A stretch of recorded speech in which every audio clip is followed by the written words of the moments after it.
Bienvenue à vous pour cette nouvelle leçon d'orthographe CM2 dans le cadre du travail sur les merveilles du monde. Nous en sommes à la dictée numéro 8, donc voici la deuxième partie. Voici les mots à apprendre de la dictée numéro 8. Environ, liberté, déclaration, peuple, socle, mesuré, port, centenaire sont les mots qu'on a déjà vus dans la précédente vidéo. Intérieur, tête, français, américain, se trouver, offrir, peser, pouvoir, ce sont les mots dont on va s'occuper maintenant puisqu'on passe à la deuxième moitié de la liste. Les mots qu'on va voir ensemble s'affichent à nouveau. On va les étudier un par un. C'est parti. Le premier mot, c'est le mot intérieur. Première syllabe 1, on va l'écrire IN. Deuxième syllabe T, on va l'écrire TE accent aigu. Pas de problème. Syllabe suivante, rieur.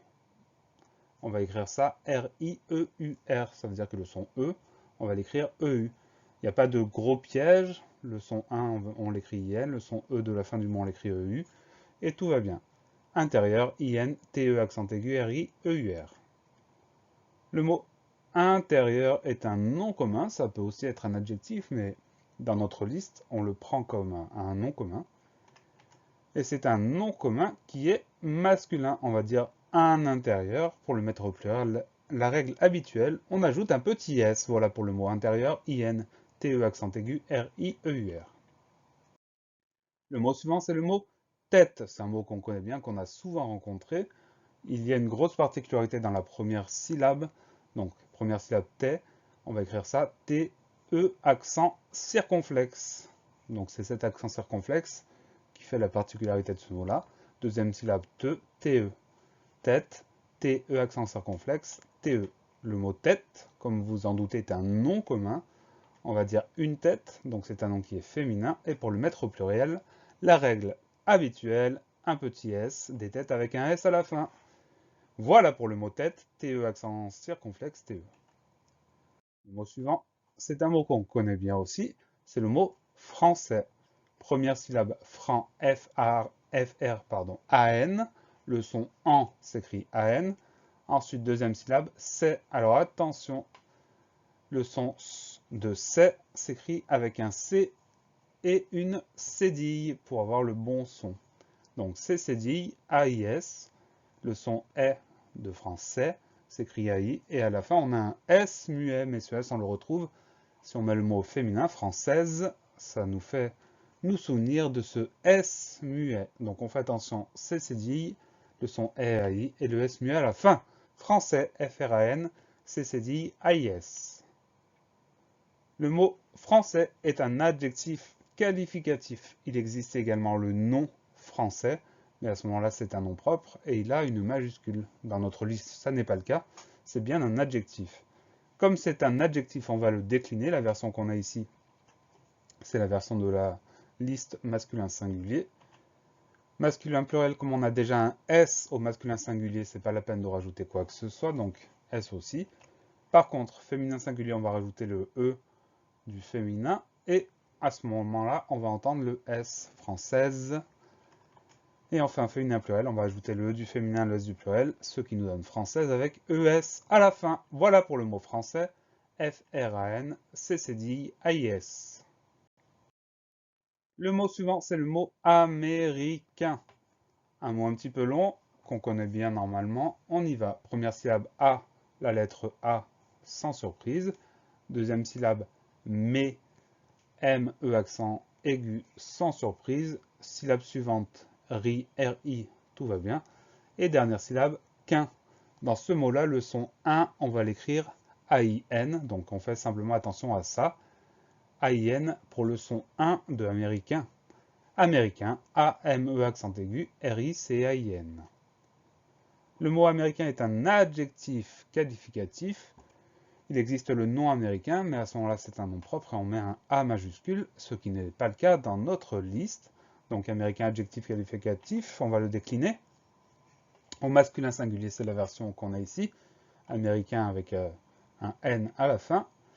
Masculin pluriel, on ajoute le S du pluriel. Féminin singulier, on ajoute le E. Et là, le mot change de prononciation. Avant, on avait américain. Si on ajoute le E du féminin, ça nous donne américaine. On perd le son 1 et à la place, on entend le son N. Et enfin, féminin pluriel, on ajoute le du féminin le S du pluriel, américaine, une nouvelle fois, avec ES à la fin. Voilà pour le mot américain, A-M-E accent aigu, R-I-C-A-I-N. Le mot suivant, en fait, c'est pas un seul mot, ce sont deux mots. Le petit pronom se, S-E, et ensuite le mot trouver. T-R-O-U, pas de problème, V, V-E-R, ça veut dire que le son E s'écrit E-R. Pourquoi? Parce que ce mot-là est un verbe. Bien joué. Donc on fait attention, il s'agit de deux mots, le pronom se, S-E, et le mot trouver. Se trouver, S-E, plus loin, T-R-O-U-V-E-R. Il s'agit d'un verbe, c'est ce qu'on a vu tout à l'heure, et un verbe qui est précédé d'un petit pronom, le pronom se, on appelle ça un verbe pronominal. C'est un verbe en ER, donc il appartient au premier groupe, pas de problème. C'est un verbe, on peut le conjuguer. Au présent, ça donne je me trouve par exemple, tandis qu'au passé composé, ça donne nous avons trouvé par exemple. Nous nous sommes trouvés plutôt par exemple. Le participe passé de se trouver, c'est trouver avec E accent aigu à la fin. Voilà pour se trouver, S-E plus loin, T-R-U-V-E-R. Le mot suivant, c'est le mot offrir. Première syllabe, on entend O, ça s'écrit avec la lettre O. Ensuite, on va trouver deux F et RIR pour finir le mot. Donc on fait attention à ce son O qui s'écrit avec AO, ça c'est pas très compliqué. Mais on fait surtout attention à bien mettre ces deux F. Et ensuite RIR, tout va bien. Offrir, O2F, RIR. Le mot offrir est un verbe. C'est un verbe du troisième groupe parce que c'est un verbe en IR, mais avec nous, ça ne donne pas ISSON. On dira nous offrons et non pas nous offrissons, donc c'est bien un verbe du troisième groupe. Deux exemples de conjugaison de ce verbe, elle offre au présent, tu as offert au passé composé. On découvre donc le participe passé, offert avec un T à la fin. Voilà pour le mot offrir, O2F, RIR. Le mot suivant, c'est le mot peser. Première syllabe pe, PE, le son E s'écrit avec un simple E. Deuxième syllabe Z. Pour avoir le son Z, on va mettre un S puisqu'il est entouré de deux voyelles. Donc S-E-R, ça veut dire que le son E final s'écrit ER. Pourquoi? Parce que ce mot-là est un verbe. Bien joué. Donc peser, P-E-S-E-R. On vient de le voir, ce mot-là est un verbe. C'est un verbe en ER, donc c'est un verbe du premier groupe. Bien joué. Deux exemples de conjugaison. Tu pèses au présent.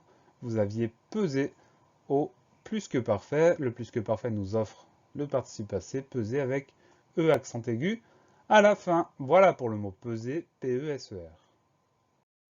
Le mot suivant, c'est le mot pouvoir. Deux syllabes, pou, P-O-U, voir, V-O-I-R. Le son OA s'écrit O-I, sans surprise. Donc là, il n'y a pas de difficulté majeure pour ce mot-là. Pouvoir, P-O-U-V-O-I-R. Le mot pouvoir est un verbe. C'est aussi un nom, on peut dire le pouvoir, mais nous, dans notre liste, pouvoir est bien un verbe. C'est un verbe en war, donc il appartient au troisième groupe. Comme tous les verbes, on peut le conjuguer, on prend deux exemples. Au présent, tu peux. Et au passé composé, ils ont pu. Le passé composé nous révèle le participe passé de ce verbe-là, pu, P-U. Voilà pour le mot pouvoir, P-O-U-V-O-I-R. La leçon est finie. Pensez à réviser, pensez à vous entraîner et à bientôt sur la classe plus.